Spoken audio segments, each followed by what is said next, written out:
நம்ம இன்னைக்கு ரொம்ப டேஸ்டியான ட்ரெடிஷ்னலான பள்ளிப்பாளையம் சிக்கன் எப்படி செய்யறதுன்னு பார்க்க போறோம். எப்போது போல ஒரே மாதிரி சிக்கன் வறுவல் பண்ணாம இந்த ரெசிபி ட்ரை பண்ணி பாருங்க. இதுக்கு தேவையான பொருட்களும் ரொம்ப ரொம்ப கம்மி, ஆனா டேஸ்ட் ரொம்பவே சூப்பரா இருக்கும். கண்டிப்பா ஒரு டைம் செஞ்சிட்டீங்கன்னா அடிக்கடி செய்வீங்க, அவ்வளோ ருசியா இருக்கும். ஸோ மிஸ் பண்ணிடாம ட்ரை பண்ணி பாருங்க. ஹாய் ஃப்ரெண்ட்ஸ், என் பேர் Abhi. Welcome to Indian recipes Tamil. வீடியோக்குள்ள போகிறதுக்கு முன்னாடி நம்ம சேனல் இந்தியன் ரெசிபீஸ் தமிழை சப்ஸ்கிரைப் பண்ணிக்கோங்க, கூடவே இருக்க பெல் சிம்பலையும் கிளிக் பண்ணிக்கோங்க.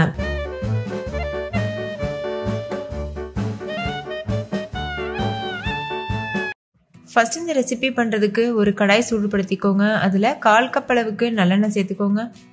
எண்ணெய் சூடானதுக்கு அப்புறமா கொஞ்சமாக கடுகு சேர்த்துட்டு, கடுகு பொரிஞ்சதுக்கப்புறமா 1/2 கப் அளவுக்கு சின்ன சின்னதாக கட் பண்ணின வரமிளகாய் சேர்த்துக்கோங்க.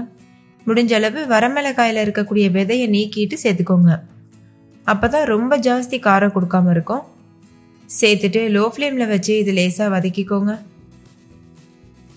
மிளகாய் லேசாக வறுபட்டதுக்கு அப்புறமா ஒரு கொத்து கருவேப்பிலை சேர்த்துக்கோங்க. கருவேப்பிலை நல்லா பொரியட்டும். கருவேப்பிலை பொரிஞ்சதுக்கு அப்புறமா இது கூட 2 கப் அளவுக்கு சின்ன வெங்காயம் தோல் உரிச்சிட்டு சின்ன சின்னதாக கட் பண்ணிட்டு சேர்த்துக்கோங்க. இந்த ரெசிபிக்கு சின்ன வெங்காயம் தான் நல்ல டேஸ்ட் கொடுக்கும். ஒருவேளை உங்களுக்கு பெரிய வெங்காயம் தான் இருக்குது அப்படின்னா கண்டிப்பாக நீங்கள் பெரிய வெங்காயம் யூஸ் பண்ணிக்கலாம். அப்படி யூஸ் பண்ணுறதா இருந்தால் 2 பெரிய சைஸ் வெங்காயத்தை பொடியாக கட் பண்ணிட்டு சேர்த்துக்கோங்க. இது கூட கொஞ்சமாக உப்பு சேர்த்து நல்லா வதக்கிடுங்க. வெங்காயம் நல்லா சாஃப்டாக வெந்து வரணும், அது வரைக்கும் நல்லா வதக்கிக்கோங்க. வெங்காயம் சாஃப்டாக வதங்கினதுக்கு அப்புறமா 2 டீஸ்பூன் இஞ்சி பூண்டு பேஸ்ட் சேர்த்துக்கோங்க.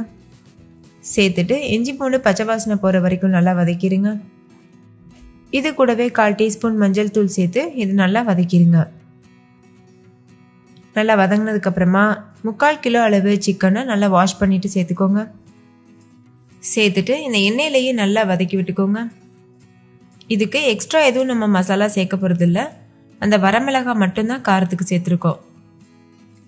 கைவிடாமல் நல்லா கலந்துட்டே இருக்கணும் ஒரு 2 நிமிஷத்துக்கு.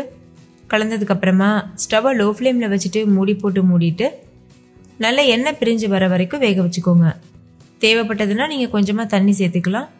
சிக்கனே நல்லா தண்ணி விட்டு வெந்து வரும். இப்போ மூடி போட்டு மூடியாச்சு. நம்ம கொஞ்சம் கூட தண்ணி சேர்க்கல, ஆனால் எந்த அளவுக்கு தண்ணி விட்டு வந்திருக்கு பாருங்க. அதே மாதிரி மூடி போட்டு மூடிட்டு அப்படியே விட்டுறக்கூடாது, இடையிடையில ஓப்பன் பண்ணி லேசாக கலந்து விடணும். அப்போ தான் அடிப்பிடிக்காமல் இருக்கும். இந்த ஸ்டேஜில் உப்பெல்லாம் செக் பண்ணி பார்த்துக்கோங்க. சிக்கன் வேகாமல் இருந்ததுன்னா மறுபடிக்கும் மூடி போட்டு மூடிட்டு முழுமையாக வேகிற வரைக்கும் வேக வச்சுக்கோங்க. இப்போ சிக்கன் முழுமையாக வெந்துருச்சு. ஃபைனலாக இதில் ஒரு கைப்பிடி அளவு தேங்காவை இந்த மாதிரி சின்ன சின்ன பற்களாக கட் பண்ணிவிட்டு சேர்த்துக்கோங்க.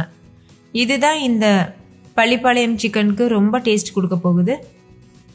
லேசாக மிக்ஸ் பண்ணிவிட்டு ஒரு நிமிஷத்துக்கு அப்படியே வேக வச்சுக்கோங்க. அதுக்கப்புறமா பொடியாக கட் பண்ண கொத்தமல்லி இலை தூவிட்டு நல்லா மிக்ஸ் பண்ணிவிட்டு சர்வ் பண்ணிடலாம்.